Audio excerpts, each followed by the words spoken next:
converting fractions to decimals and percentages.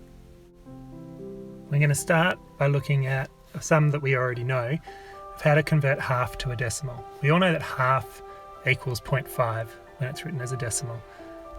But how do we get that? What we need to do is divide the numerator by the denominator.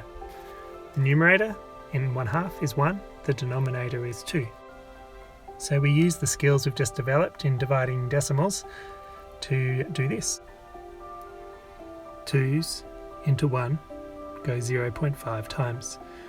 And that's it, we've converted a fraction to a decimal. 1/2 equals 0.5.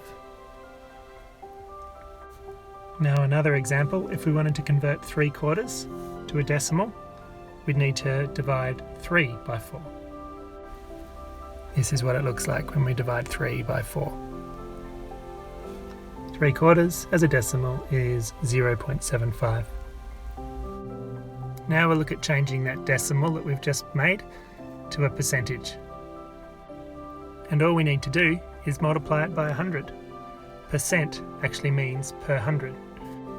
So we worked out 1/2 equals 0.5 as a decimal, and as a percentage we multiply 0.5 by 100 and we get 50%.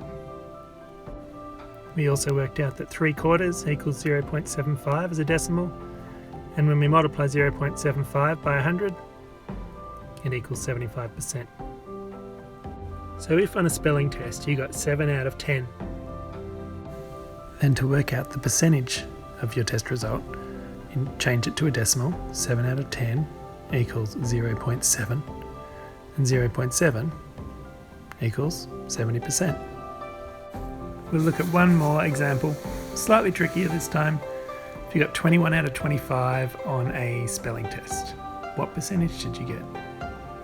Well, first step is to divide 21 by 25. We'll set it out like this, because we know the answer is going to be less than 1. You're going to be, as a decimal, 21 out of 25 is less than 1, it's 0 point something. So we're going to give it 3 decimal points, 3 decimal places. Not sure if we'll need them all, but we'll see how we go. So we'll start dividing. And what we get is 0.84.